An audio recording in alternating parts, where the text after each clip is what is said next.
Fala galera, aqui é o Júlio da página Switchboard BR e hoje eu vou estar ensinando para vocês o Switch Varial Flip. Bom galera, aí a posição do Switch Varial Flip, os dedos ficam assim, ó. O dedo de trás aqui, ó, o dedo indicador, fica feio,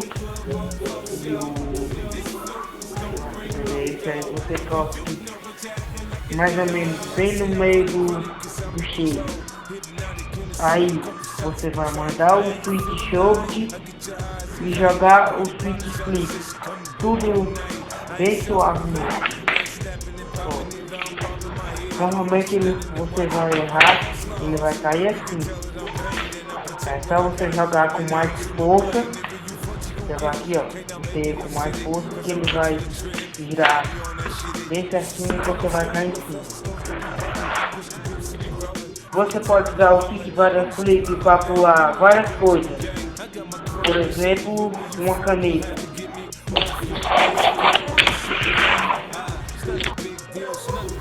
Um bebê,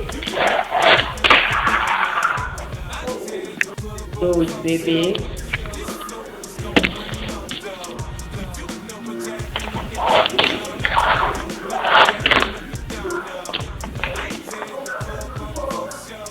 tá legal, dois bebês não, nunca tente pular dois bebês no Switch Varial.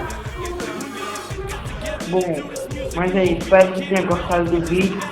Inscreva-se no nosso canal, curta nossa página no Facebook. E é isso.